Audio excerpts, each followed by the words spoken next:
जय हिंद साथियों, बहुत बहुत स्वागत है इस नए वीडियो में। और आज की ये वीडियो बहुत ज़्यादा इंपॉर्टेंट होने वाली है उन लोगों के लिए जो कल आरआरबी रेलवे ग्रुप डी का एग्ज़ाम देने जा रहे हैं।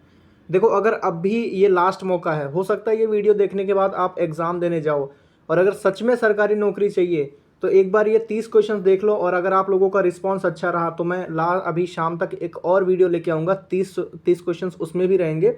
और बस आप ये 2 वीडियो देख के चले जाओ, आप अच्छा फील करोगे, कॉन्फिडेंट फील करोगे एग्जाम देने के लिए। ठीक है, तो ज़्यादा टाइम वेस्ट नहीं करेंगे, एग्जाम का टाइम है। आते हैं पहले क्वेश्चन पे। पहला क्वेश्चन क्या कहता है कि हड़प्पा सभ्यता किस नदी के तट पर बसी थी? Option A Ganga, B Ravi, C Saraswati, D Narmada. देखो, कमेंट करते चलना, ठीक है। अभी आज यहाँ कमेंट करोगे तभी वहाँ कल आंसर शीट में आप आंसर मार्क कर पाओगे। ठीक है, अपने अंदर का डर निकालना पड़ेगा, आपको डर निकालना पड़ेगा मन से। तो हड़प्पा सभ्यता जो है ना, ये रावी नदी के किनारे बसी थी। ओके, इंडस वैली सिविलाइजेशन यानी हड़प्पा सभ्यता जो है ये रावी किनारे पे बसी थी। आते हैं दूसरे क्वेश्चन पे। दूसरा क्वेश्चन क्या कहता है हमारा कि तक्षशिला विश्वविद्यालय किसके समय में प्रसिद्ध था? तक्षशिला विश्वविद्यालय किसके समय में प्रसिद्ध था? Option A Chandragupta Maurya, B Ashoka, C Kanishka, D Bimbisara. Comment करो जल्दी से इसका आंसर कि तक्षशिला विश्वविद्यालय किसके समय में प्रसिद्ध था। तो ये प्रसिद्ध था चंद्रगुप्त मौर्य के समय, और चंद्रगुप्त मौर्य की शिक्षा दीक्षा गुरु चाणक्य ने यहीं की थी। ओके, आते हैं नेक्स्ट क्वेश्चन पे। थर्ड क्वेश्चन क्या कहता है? ये सच में बहुत इंपॉर्टेंट क्वेश्चन है भाई, इग्नोर मत करना। 30 के 30 क्वेश्चन में एक भी क्वेश्चन आप स्किप मत करना, बहुत क्वालिटी के क्वेश्चन हैं। ये क्या कहता है कि वंदे मातरम किसने लिखा? वंदे मातरम किसने लिखा? रविंद्रनाथ टैगोर, बंकिम चंद्र चट्टोपाध्याय, सुभाष चंद्र बोस, विवेकानंद। तो मैक्सिमम लोग हो सकता है बंकिम चंद्र चट्टोपाध्याय और रविंद्रनाथ टैगोर में कंफ्यूज हो जाएं। सुभाष चंद्र बोस तो कोई नहीं टिक करेगा, विवेकानंद तो कोई नहीं करेगा, इतना तो मुझे विश्वास है। बट रविंद्रनाथ टैगोर ने लिखा है जनगण मन, और ये वंदे मातरम लिखा है बंकिम चंद्र चट्टोपाध्याय ने। ओके, 1870 में बंकिम चंद्र चट्टोपाध्याय ने लिखा है वंदे मातरम। आते हैं नेक्स्ट क्वेश्चन पे, क्वेश्चन नंबर 4 पे। क्वेश्चन नंबर 4 क्या कहता है कि भारत में सबसे लंबा बांध कौन सा है? भारत में सबसे लंबा बांध कौन सा है? ऑप्शन ए हीराकुंड बांध, बी भाखड़ा नांगल, सी सरदार सरोवर, डी मेट्रू। बताओ, कमेंट करो जल्दी से कि सबसे लंबा बांध कौन सा है। आपके कमेंट करने से ना आपके आंसर बताने का जो डर है वो निकलता है, इसलिए मैं बार बार बोलता हूँ कमेंट करने के लिए। ठीक है, और कमेंट करो फटाफट, कल एग्जाम है, हो सकता है आप लोग कुछ लोग एग्जाम देने जा रहे हो कल ये वीडियो देख के। तो उनसे एक रिक्वेस्ट है, जो भी ये वीडियो देख रहे हैं, कि अगर इस वीडियो पे लाइक और सब्सक्राइबर्स बहुत अच्छे आ गए ना, अगर आप लोगों ने सपोर्ट कर दिया मुझे लाइक सब्सक्राइब करके, तो शाम तक एक और रेलवे ग्रुप डी का वीडियो लेके आऊँगा, बिल्कुल इससे भी तगड़े लेवल पे। ओके, वादा है, अगर आपने सपोर्ट कर दिया अच्छे से इस वीडियो पे तो अगली वीडियो और जोरदार होगी। तो इसका सही जवाब है हीराकुंड बांध। ओके, हीराकुंड बांध है, भारत में सबसे लंबा जो बांध है वो हीराकुंड बांध है। आते हैं क्वेश्चन नंबर 5 पे। ये क्या कहता है कि कौन किसका प्रधानमंत्री था? यह पुस्तक किसने लिखी? कौन किसका प्रधानमंत्री था? यह पुस्तक किसने लिखी है? Option A Morarji Desai, B I.K. Gujral, C Atal Bihari Vajpayee, D Chandrashekhar. Comment करो कौन किसका प्रधानमंत्री था, यह पुस्तक किसने लिखी है? तो ये पुस्तक लिखी है I.K. गुजराल ने। Okay, I.K. गुजराल ने ये पुस्तक लिखी है, कौन किसका प्रधानमंत्री था। आते हैं 6th क्वेश्चन पे। 6th क्वेश्चन क्या कहता है हमारा कि भारत का सबसे बड़ा जीव मंडल यानी बायोस्फीयर रिजर्व कौन सा है? भारत का सबसे बड़ा बायोस्फीयर रिजर्व कौन सा है? Option A Sundarban, B Nilgiri, C Rann of Kutch, और डी है मानस। कमेंट करके बताइए फटाफट आप लोग कि भारत का सबसे बड़ा जीव मंडल यानी बायोस्फीयर रिजर्व कौन सा है। भारत का सबसे बड़ा बायोस्फीयर रिजर्व है रण ऑफ कच्छ। ठीक है, गुजरात में है रण ऑफ कच्छ, ये भारत का सबसे बड़ा बायोस्फीयर रिजर्व है। आगे बढ़ने से पहले एक छोटा सा रिक्वेस्ट रहेगा कि प्लीज़ आप लोग कमेंट करके बताना कि ये वीडियो आप कहाँ से देख रहे हो और आपका एग्जाम कब है। कम से कम इतना जरूर कमेंट कर दीजिएगा। लाइक सब्सक्राइब ये तो आपकी मर्जी है। ठीक है, सब्सक्राइब करने से थोड़ा सा मोटिवेशन आता है हमें भी वीडियो बनाने का, मतलब उत्साह आता है। भारत छोड़ो आंदोलन कब शुरू हुआ? ये हमारा क्वेश्चन है 7वां, कि भारत छोड़ो आंदोलन कब शुरू हुआ। तो भारत छोड़ो आंदोलन शुरू हुआ 1942 में। आप लोग याद रखेंगे 1942 में भारत छोड़ो मूवमेंट स्टार्ट हुआ है। ओके, आते हैं क्वेश्चन नंबर 8 पर। 8th क्वेश्चन क्या कहता है कि अक्षांश रेखाएं जो हैं वो किस दिशा में खींची जाती हैं? अक्षांश रेखाएं जो हैं वो किस दिशा में खींची जाती हैं? तो इसका सही जवाब है पूर्व से पश्चिम की तरफ। ओके, अक्षांश रेखाएं जो हैं वो पूर्व से पश्चिम की तरफ खींची जाती हैं। आते हैं क्वेश्चन नंबर 9 पर। क्वेश्चन 9 क्या कहता है कि लौह पुरुष किसे कहा जाता है भारत का? मतलब आयरन मैन ऑफ इंडिया कौन है? आप लोगों को पता होगा कि आयरन मैन ऑफ इंडिया है सरदार पटेल जी। यहाँ पे सिर्फ पटेल लिखा है, इसका सही जवाब है सरदार वल्लभ भाई पटेल। ओके, ये गुजरात से थे सरदार वल्लभ भाई पटेल। राजेंद्र प्रसाद जो थे वो भारत के प्रथम राष्ट्रपति थे। नेहरू जी जो थे वो भारत के प्रथम प्रधानमंत्री थे। ओके, याद रखना, एक क्वेश्चन में 3 सवाल कंप्लीट हो गया। आते हैं 10th क्वेश्चन पे, और हमारा ये 10th क्वेश्चन क्या कहता है कि भारत का सबसे अधिक वर्षा वाला स्थान कौन सा है। भारत का सबसे अधिक वर्षा वाला स्थान कौन सा है। ऑप्शन है मसूरी, बी चेरापूंजी, सी महाबलेश्वर और डी है मौसिनराम। कमेंट करके बताओ फटाफट। इसका आंसर तो आना चाहिए मेरे ख्याल से काफ़ी लोगों को। तो सबसे अधिक वर्षा वाला स्थान जो है ना, चेरापूंजी नहीं है, चेरापूंजी पहले था। ओके, अब ये है मौसिनराम। मौसिनराम जो है यहाँ पे सबसे ज़्यादा बारिश होती है। ओके, और ये है मेघालय में। ठीक, आते हैं क्वेश्चन नंबर 11th पे। ये क्या कहता है कि सिंधु घाटी सभ्यता में किस धातु का प्रयोग नहीं था। नहीं, ये देखो नहीं, ध्यान से देखना है, जल्दी जल्दी में स्किप कर जाते हो आप लोग। किस सिंधु घाटी सभ्यता में किस धातु का प्रयोग नहीं था। तो लोहे का प्रयोग नहीं किया गया था। तांबा भी करते थे, कांसा भी करते थे, सोना भी करते थे, बस एक लोहा ही ऐसा धातु है जिसका सिंधु घाटी सभ्यता में प्रयोग नहीं था। ओके, आते हैं क्वेश्चन नंबर 12th पे। क्वेश्चन नंबर 12th हमारा क्या कहता है कि भारत का भूमध्य रेखा राज्य कौन सा है। भारत का भूमध्य रेखा राज्य कौन सा है। केरल, तमिलनाडु, आंध्र प्रदेश, अंडमान निकोबार। तो भारत का भूमध्य रेखा राज्य इनमें से कोई नहीं है। ओके, इनमें से कोई नहीं है। भारत का ऐसा कोई भी इलाका नहीं है जो भूमध्य रेखा पे पड़े। इक्वेटर पे कोई रेखा, इक्वेटर लाइन पे भारत का कोई राज्य या कोई एरिया नहीं पड़ता है। हालांकि अंडमान एंड निकोबार सबसे करीबी है। तो अगर सवाल ऐसे आता है कि भारत का ऐसा कौन सा क्षेत्र है जो भूमध्य रेखा के सबसे करीब है, तो अंडमान एंड निकोबार सही हो जाएगा। ओके, आते हैं क्वेश्चन नंबर 13 पे। वो क्वेश्चन मैं जानबूझ के लाया था थोड़ा सा कंफ्यूज करने के लिए आप लोगों को। 13th क्वेश्चन क्या कहता है कि दिल्ली सल्तनत की स्थापना किसने की। इसका आंसर जल्दी से कमेंट करो कि दिल्ली सल्तनत की स्थापना किसने की थी। कुतुबुद्दीन ऐबक, इल्तुतमिश, अलाउद्दीन बलबन। कमेंट करके बताओ कि दिल्ली सल्तनत की स्थापना किसने की थी। तो कुतुबुद्दीन ऐबक जो था ये मोहम्मद घोरी का एक गुलाम था, और इसी ने गुलाम वंश यानी कि दिल्ली सल्तनत का नींव रखा। ओके, और इसी का बनवाया हुआ है कुतुबुद्दीन वो कुतुब मीनार दिल्ली में जो है। क्वेश्चन 14 पे आते हैं, थोड़ा जूम करेंगे। क्वेश्चन 14 क्या कहता है कि भारत का सबसे बड़ा मरुस्थल कौन सा है। भारत का सबसे बड़ा मरुस्थल कौन सा है। सहारा, थार, गोबी, कालाहारी। कमेंट करके बताओ कि भारत का सबसे बड़ा मरुस्थल कौन सा है। तो भारत का जो सबसे बड़ा मरुस्थल है वो है थार। और थार कहाँ पे है। राजस्थान के पश्चिम भाग में थार है, रेगिस्तान है। ओके, जोधपुर, जैसलमेर, ये सब बड़े बड़े शहर यहाँ पे आते हैं।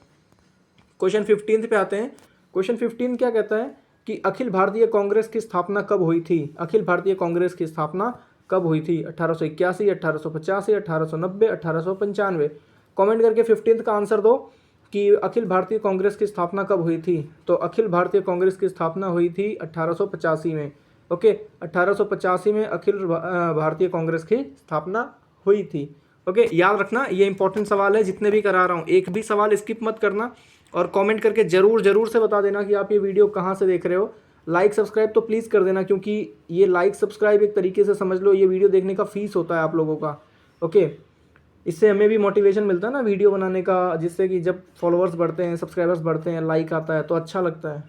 16th क्वेश्चन क्या कहता है कि किस ग्रह को पृथ्वी का जुड़वा कहा जाता है। ट्विन ऑफ अर्थ। किस ग्रह को पृथ्वी का जुड़वा कहा जाता है। इंग्लिश में ऐसे पूछा जाता है, which planet is known as the twin of Earth. Option A Mangal, B Shukra, C Budh, D Varun. तो पृथ्वी का जुड़वा हम लोग बोलते हैं शुक्र को, यानी कि वीनस को। ठीक है, वीनस को यानी शुक्र को बोला जाता है पृथ्वी का जुड़वा। याद रखेंगे आप लोग, शुक्र को क्या बोलते हैं, पृथ्वी का जुड़वा। मतलब साइज लगभग सेम है पृथ्वी और शुक्र का। 17वें नंबर सवाल पे आते हैं, थोड़ा छोटा करते हैं इसको, दूसरे पेज पे आ गया। 17 नंबर क्वेश्चन क्या कहता है कि मानव शरीर का पावर हाउस किसे कहा जाता है। पावर हाउस, मानव शरीर का पावर हाउस किसे कहा जाता है। मतलब सेल की बात कर रहा है, जो कोशिका होती है ना, कोशिका में पावर हाउस किसे कहा जाता है। इस क्वेश्चन का मतलब ये है। Option A ribosome, B mitochondria, C lysosome और डी है नाभिक। बताओ मानव शरीर का पावर हाउस किसे कहा जाता है। तो मानव शरीर के नाभिक का पावर हाउस जो है ये है माइटोकॉन्ड्रिया। ठीक है, कोशिका जो पावर हाउस है वो है माइटोकॉन्ड्रिया, और मानव शरीर बना किससे है, कोशिकाओं से, और कोशिकाओं का पावर हाउस बोला जाता है माइटोकॉन्ड्रिया को। ठीक है, समझ में आ गया ये सवाल, बायोलॉजी का था, ये इंपॉर्टेंट सवाल है। माइटोकॉन्ड्रिया को बोला जाता है power house of cell. Okay, question 18 पर आएंगे, इसको थोड़ा सा बड़ा करते हैं। ये क्या कहता है कि भारत की सबसे लंबी नदी कौन सी है। भारत में बहने की लंबाई के अनुसार, भारत में बहने की लंबाई के अनुसार, वो इसको इग्नोर करो आप। ठीक है, ये आगे लिखा है, इसको इग्नोर करो, बस इतना सोचो कि भारत की सबसे लंबी नदी कौन सी है। गंगा, ब्रह्मपुत्र, यमुना, नर्मदा। तो भारत की जो सबसे लंबी नदी है वो है गंगा। ओके, सिर्फ आपको इतना याद रखना है कि भारत की जो सबसे लंबी नदी है वो है गंगा, ब्रह्मपुत्र सेकंड नंबर पे, और ये यमुना जो है ना ये गंगा का ही पार्ट है। ठीक है, आते हैं क्वेश्चन नंबर 19 पे। 19 क्वेश्चन हमारा क्या कहता है कि तुंगभद्रा बांध जो है ये किस राज्य में है। तुंगभद्रा बांध है ये किस राज्य में है। Option A Karnataka, B Telangana, C Kerala, D Maharashtra. तो जो तुंगभद्रा बांध है ना दोस्तों, तुंगभद्रा बांध ये है कर्नाटक में। ठीक है, कर्नाटक में तुंगभद्रा बांध है, याद रखेंगे आप लोग। तुंगभद्रा बांध तुंगभद्रा रिवर पे बना है, तो ये कर्नाटक में है। ठीक, आते हैं क्वेश्चन नंबर 20 पे। 20 नंबर क्वेश्चन हमारा क्या कहता है कि भारत की पहली महिला राज्यपाल कौन थी। भारत की पहली महिला राज्यपाल कौन थी। Option A Sarojini Naidu, B Vijaya Lakshmi Pandit, C Indira Gandhi और डी ए राजकुमारी अमृत कौर। बताओ, कमेंट करो कि भारत की पहली महिला राज्यपाल कौन थी। इसका आंसर आप लोग ज़रूर कमेंट करना। तो भारत की जो सबसे पहली राज्यपाल थी वो महिला, मतलब भारत की सबसे पहली महिला राज्यपाल जो थी वो उत्तर प्रदेश की थी, और उत्तर प्रदेश की थी, उनका नाम था सरोजनी नायडू। ओके, सरोजनी नायडू, याद रखेंगे। भारत की पहली महिला राज्यपाल कौन थी, सरोजनी नायडू, और वो किस राज्य से थी, यूपी की पहली महिला राज्यपाल बनी थी। ठीक है, आते हैं क्वेश्चन नंबर 21 पे। ये क्या कहता है कि सौरमंडल में सबसे बड़ा ग्रह कौन सा है। सबसे बड़ा ग्रह, ओके, पूरे हमारे सोलर सिस्टम में, पूरे सौरमंडल में सबसे बड़ा ग्रह जो है वो है बृहस्पति। और बृहस्पति पे आपने देखा होगा ऐसे ऐसे करके एक लाल लाल नाम का है ना, ऐसा लाल लाल धब्बा रहता है। तो वो धब्बा जो है ना, वो वहाँ पे आंधी चल रही है, इसको बोला जाता है रेड जाइंट स्पॉट। वो हमारे पृथ्वी का 2 गुना है। ओके, आते हैं क्वेश्चन नंबर 22 पे। 22 क्वेश्चन क्या कहता है, 21 हो गया क्या, अच्छा यही था। 22 पे आते हैं। ये क्या कहता है हमारा कि किस पर्वत को यंग फोल्ड माउंटेन कहा जाता है। ये इंपॉर्टेंट सवाल है, किस पर्वत को यंग फोल्ड माउंटेन कहा जाता है। यंग फोल्ड माउंटेन, देखो ध्यान से देख लो नाम, young fold mountain, Karakoram, Himalaya, Vindhya, Nilgiri. बताओ किस पर्वत को यंग फोल्ड माउंटेन कहा जाता है। यंग फोल्ड माउंटेन किसे कहते हैं। तो यंग फोल्ड माउंटेन हम लोग कहते हैं हिमालय को। ठीक है, किसको कहते हैं, हिमालय को यंग फोल्ड माउंटेन कहा जाता है। ये याद रखना इंपॉर्टेंट है। ठीक है, और ये अरावली वगैरह हो गया, नीलगिरी हो गया, विंध्या वगैरह हो गया, ये सब पुराने हो गए हैं, अभी हिमालय इनके सामने जवान है। ये नीलगिरी वगैरह समझ लो ऐसे बुजुर्ग हो गए हैं। ठीक है, ऐसा याद रख लो। आते हैं क्वेश्चन नंबर 23 पे। ये क्या कहता है कि किस धातु से बिजली का प्रवाह सबसे अच्छा होता है। ये फिजिक्स का सबसे इंपॉर्टेंट सवाल है और रेलवे बोर्ड का फेवरेट है। ठीक है, तो ये सवाल क्या कहता है कि किस धातु से बिजली का प्रवाह सबसे अच्छा होता है। तो कॉपर बोलोगे आप लोग, नहीं, कॉपर से भी अच्छा सिल्वर है। ठीक है, सिल्वर सबसे बेस्ट है, सिल्वर। हालांकि मैक्सिमम लोग कॉपर बोलेंगे बट सिल्वर बेस्ट है। 24 नंबर क्वेश्चन क्या कहता है हमारा कि भारत की सबसे गहरी झील कौन सी है। भारत की सबसे गहरी झील, गहरी की बात कर रहा है, गहरी। ओके, ऑप्शन है चिल्का, बी वुलहर, सी मनसबल और मानसबल है, और डी है लोकतक। लोकतक, हाँ लोकतक नाम है, नाम भी अजीब है ना। भारत की सबसे गहरी झील कौन सी है। भारत की जो सबसे गहरी झील है वो है कश्मीर में मनसबल। ठीक है, जम्मू कश्मीर में है ये मानसबल झील जो है, ये भारत की सबसे गहरी झील है। और कश्मीर में एक डल झील है, वो बहुत अच्छा है अपने पर्यटन के लिए, तो ये भी इंपॉर्टेंट है, थोड़ा याद रखना। क्वेश्चन 25 क्या कहता है हमारा कि स्वराज मेरा जन्मसिद्ध अधिकार है। ये किसने कहा था कि स्वराज मेरा जन्मसिद्ध अधिकार है। Option A Gandhi ji, B Bhagat Singh, C Lokmanya Tilak, D Subhash Chandra Bose. Gandhi ji ऐसा नहीं कह सकते कुछ भी। ठीक है, स्वराज मेरा जन्मसिद्ध अधिकार है ये किसने कहा था, तो गांधी जी तो साइड हो गए। बी सी डी में से बताओ, आप लोग बताओ। भगत सिंह कुछ लोग सोचेंगे, कुछ लोग सुभाष चंद्र बोस सोचेंगे, लेकिन जो सही आंसर है वो सिर्फ 1% लोग सोचेंगे, वो है लोकमान्य तिलक जी ने। ठीक है, लोकमान्य तिलक जी ने ये अपना कथन दिया था कि स्वराज जो है ये मेरा जन्मसिद्ध अधिकार है।